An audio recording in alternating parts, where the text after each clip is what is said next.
Today's question: what's the one thing that can burn without any fuel?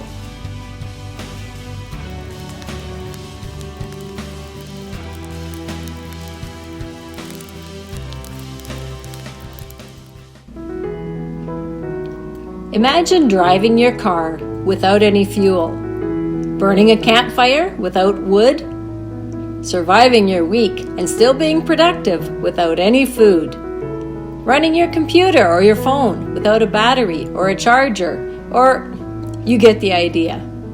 Well, the fact is this: God is the only one who runs fuel-free. Or perhaps we might say it more accurately like this: God is his own fuel source. We read in Song of Solomon, chapter 8, these words: "Set me as a seal upon your heart, as a seal upon your arm. For love is as strong as death, jealousy as cruel as the grave. Its flames are flames of fire, a most vehement flame.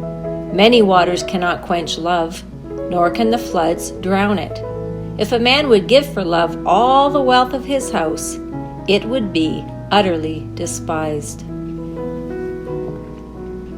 The flames of love which cannot be quenched for any price. Some people think this speaks of the love of the Shulamite for her lover, but I wonder.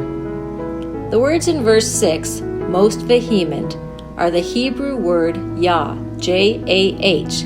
It's a contraction for Jehovah, which we recognize as the Jewish name for God. What does it mean? It means self-existence, and by extension, it means eternal. Self-existent means something is not created, it's not given by any other, and it's not dependent on any other person or thing for its existence and survival.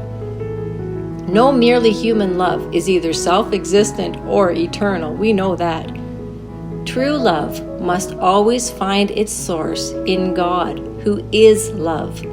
Therefore, I would have to suggest that this might speak of the lover's love for the Shulamite, and so it's a picture of God's far greater than human love for us.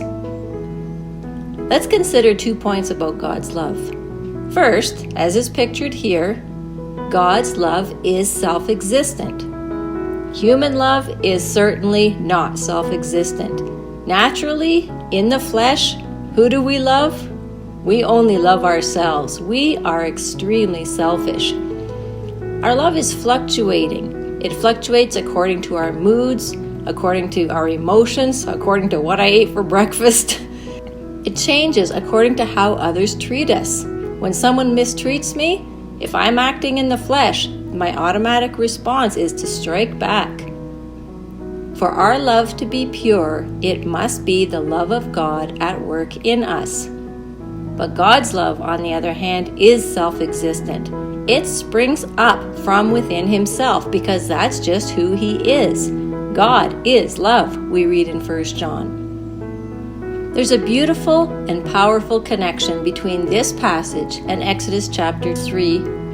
There in verse 2, we read, "The angel of the Lord appeared to Moses in a flame of fire from the midst of a bush. So he looked, and behold, the bush was burning with fire, but the bush was not consumed." Exodus chapter 3, verse 2. Here we have a physical picture of that most vehement flame, that self-existent flame. God introduces himself to Moses as "I am that I am," or simply, "I am." Picture that flame. It's burning, yet it is not consuming the bush. The bush is completely intact. This shows that the flame did not need any fuel in order for it to burn. God's love is just like that. We didn't love him first, so then he loved us back. No, we might say that he loves us because his love self-ignites. A brother, Joe Reese, puts it this way: we love him because, but he didn't have a cause. That's right, he just loves us, period. And another thing, no matter how we respond, he keeps right on loving us perfectly. No fuel required. In fact, God is like that in everything that He is. It's difficult to wrap our mind around it, but to put it simply, God was saying, both by the name He used, I am, and by that flame of fire, whatever I am, or everything that I am fully, perfectly.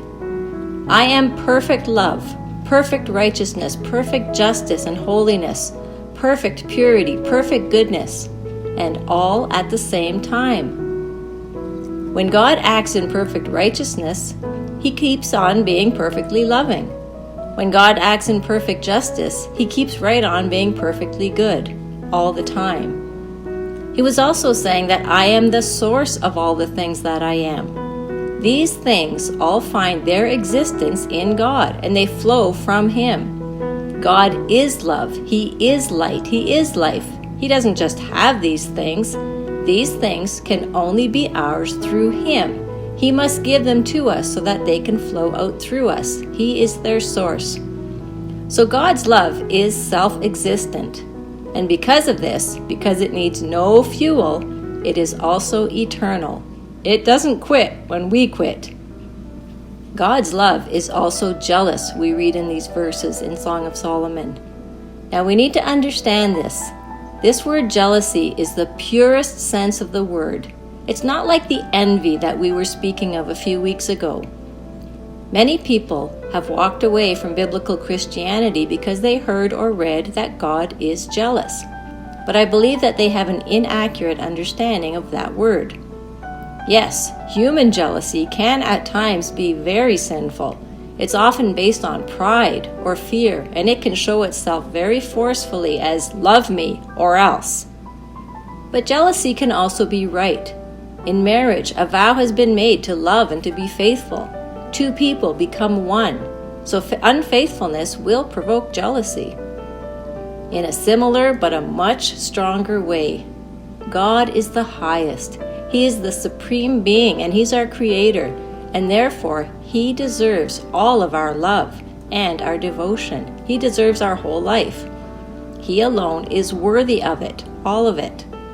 When God is jealous of our love, He's saying, don't give your love and worship to any lesser god. They will never satisfy you, but I will. This verse has provoked me to pray a prayer for myself and my loved ones. Lord, love us with your most jealous love.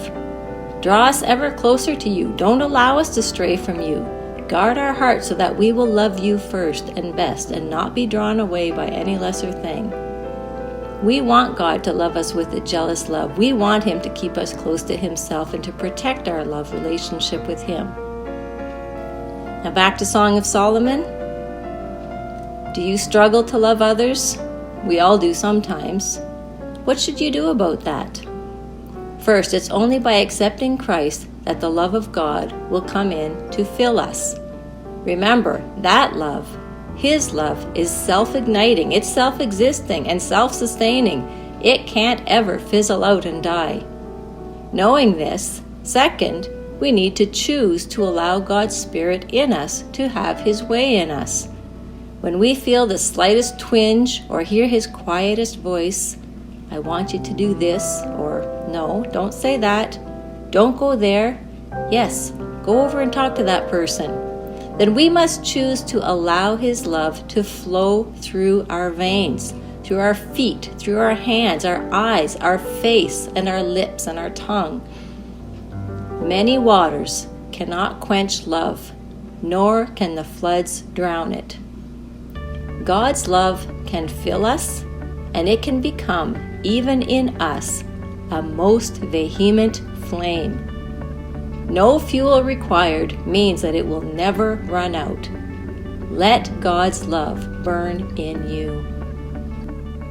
The Lord's rich blessing upon you in 2021.